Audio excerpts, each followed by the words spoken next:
보정을 하는 이유는 단순히 예쁘게 한다는 개념과는 조금 다를 수 있습니다.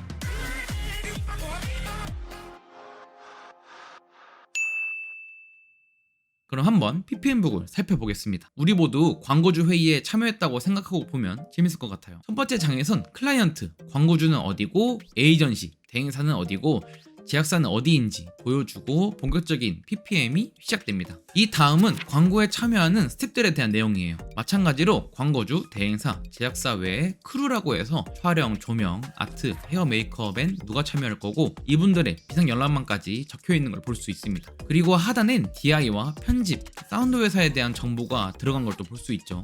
이 다음은 감독님의 콘티입니다. 30초 영상의 콘티인데 어떤 식으로 영상이 진행될지 보여줍니다. 스토리보드 밑에 간단히 어떤 씬인지 적고 어느 타이밍에 어떤 자막과 나레이션이 들어갈 거고 마지막엔 로고가 들어가면서 영상이 끝날 거다. 이렇게 보기만 해도 머릿속으로 영상이 그려지도록 준비를 합니다. 다음은 톤 앤 매너인데 영상의 톤과 무드에 대한 내용입니다. A안처럼 차가운 톤에 감성적으로 보여주겠다, 혹은 B안처럼 난색 톤에 생기있게 보여주겠다, 뭐 이런 식으로 영상의 톤을 어떻게 가져갈지 보여줍니다. 다음은 촬영 기법에 대한 레퍼런스인데 원래는 모두 영상으로 들어간 레퍼런스들이었어요. A안은 고속 촬영, 슬로우 모션이 들어가는 안이었고 B안은 인물과 상황은 멈춰있고 카메라만 움직이는 안이었는데 뭐 이런 기법에서 A안으로 진행할 예정입니다 하고 또 안을 뿌려뜨리게 되죠.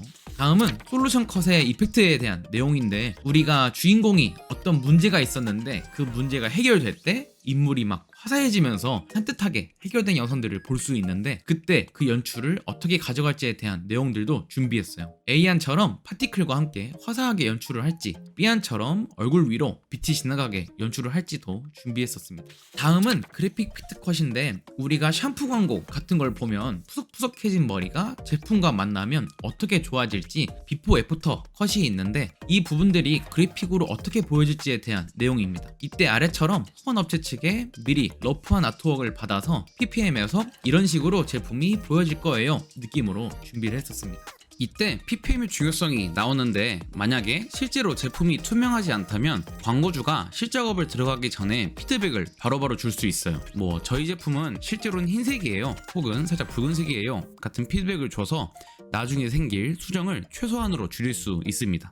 다음은 모델인데 광고의 주인공에 대한 내용입니다. 모델은 누구고 현재 이 모델의 머리 상태까지 체크해서 이후에 어떤 헤어스타일을 연출할 건지에 대한 준비도 하게 됩니다. 다음은 아트팀의 세팅에 대한 내용입니다. 로케이션 헌팅을 통해 촬영한 곳을 미리 다녀왔으니 그 안에서 촬영할 장소를 나누게 됩니다. 뭐 주요 씬 A는 어디서 촬영을 할 거고 이 장소의 현재 상태 그리고 이곳을 어떻게 꾸밀 거고 여기에 사용되는 소품들엔 무엇이 있는지 이때 들어갈 역할엔 누가 할 거다에 대한 내용들입니다. 그리고 이때 주인공의 의상은 어떻게 가져갈 거고 머리 스타일은 어떻게 할지 조연은 어떤 의상에 어떤 헤어스타일을 가져갈지까지 준비하게 됩니다. 정말 디테일하게 준비를 하죠.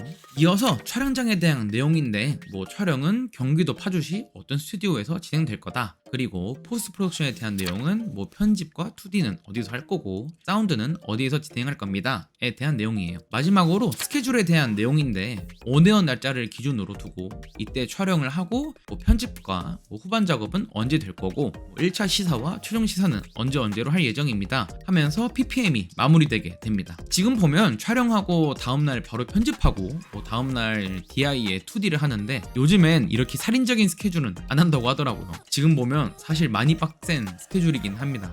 말도 안 되는 스케줄이긴 하죠.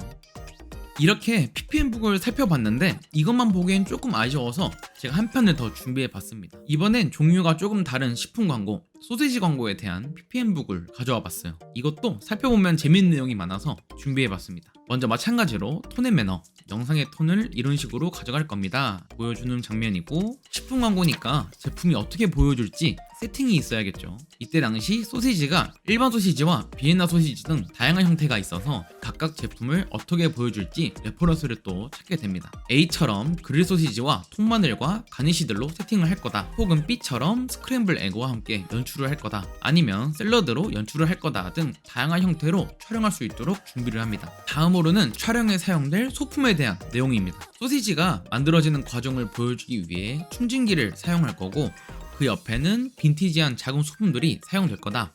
도마는 이런 형태들과 계량 도구들을 준비할 거고, 프라이팬과 그릴은 이런 소품들을 사용할 거다. 그 옆에 보울이나 식기들은 이런 소품을 사용할 예정이다. 준비를 하게 됩니다. 그래서 이 친구들을 가지고 마지막 제품 컷 같은 경우엔 이렇게 디스플레이를 해서 촬영할 예정이다 까지 준비한 걸 보실 수 있어요. 이런 이미지들도 준비해 놓지 않으면 당일에 가서 어떻게 세팅을 할지 많이 헤매게 되기 때문에 사전에 미리 연구하고 준비를 해갑니다. 다음은 인트로 타이포라고 했는데, 이때 인트로 부분에 타이틀이 얹어질 예정이었어요. 캘리그래피로 된 타이틀이 들어가는데 대략 이런 레이아웃으로 들어갈 예정이다 보여주는 장입니다. 그래서 캘리그래피도 총 3가지 스타일로 준비를 해갔습니다. A안, B안, C안을 준비해놨는데 나중에 후반 작업에서 이 친구들을 얹어서 사용할 예정이에요 하고 보여주는 장입니다. 그리고 마찬가지로 로케이션, 촬영 장소인데 이때 파주에 있는 어떤 푸드 스튜디오에서 촬영한 기억이 있습니다. 그래서 어디에서 촬영이 될 겁니다 보여주는 장이고, 실제로 소시지를 만드는 사람이 나올 거라서 최대한 경험이 있는 분이어야 만드는 연기가 안 어색하겠죠. 그래서 손모델 겸 실제 업계 종사자분을 섭외해서 진행했습니다. 그리고 마찬가지로 의상도 준비를 하죠. 화이트 셔츠와 요리사 복장 2종류를 준비했었네요.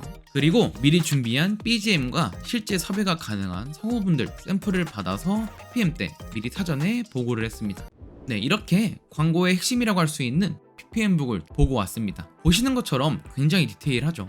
사실 CF 한 편을 만드는 데 있어서 투입되는 금액이 한두 푼이 아니다 보니까 준비할 수 있는 모든 경우의 수를 준비하고 또 대비하면서 프로젝트가 잘 진행될 수 있도록 하는 과정이 이 PPM입니다. 이 PPM은 사실 회사마다 프로젝트마다 또 준비하는 과정이 아마 다 다를 거예요. 더 러프하게 준비할 수도 있고 더 디테일하게 준비하는 것도 있을 텐데, 공통적으로 이렇게 광고가 만들어질 거예요 라는 내용이 담겨져 있는 게 특징입니다. 보신 것처럼 촬영 컨셉과 스토리, 톤 앤 매너, 배우, 2D, 3D 등 정말 영상에 대한 모든 정보가 담겨져 있어서 이 PPM북 하나로 모든 스텝들이 소통을 하게 됩니다. 자, 이전까지는 준비 단계인 프리 프로덕션 단계였고, 촬영 단계는 본격적인 프로덕션 단계에 들어갑니다.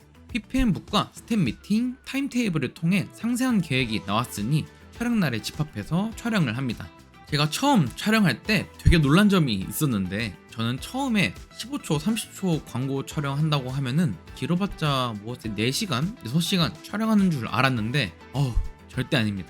저는 영상 입문을 광고 촬영장으로 했는데 촬영장 알바를 좀 많이 다녔어요. 연출부 단기 알바부터 10군데는 넘게 다녔는데, 빨리 찍으시는 감독님들은 아침 8시에 집합해서 오후 4시, 5시에 끝나기도 하는데, 진짜 제가 가장 오래 일했던 건 새벽 5시에 집합해서 그 다음날 아침 6시에 끝난 적이 있습니다. 피자 광고였는데 찍어야 할 것도 많고 음식이 예쁘게 안 나오는 거예요. 치즈가 이렇게 예쁘게 늘어나야 되는데 자꾸 끊기니까 치즈를 몇 배로 늘려서 다시 찍고, 그래서 막 한쪽에서는 푸드팀이 계속 만들고 한쪽은 계속 찍고 버리고 그래서 막 바닥에 막 피자 발에 채이고, 정말 재밌는 기억이 있습니다. 우리가 보는 광고 한 편이 그냥 카메라 한 대 놓고 조명 대충 몇 대 놓고 이렇게 찍으면 되는 것 같지만 정말 공수가 많이 갑니다. 카메라를 세팅하고 인물을 세팅하면 거기에 맞게 조명을 이렇게도 설치해보고 저렇게도 설치해보고, 또 그 장소에 맞게 뒤에 소품을 깔고 엑스트라 분들 위치시키면서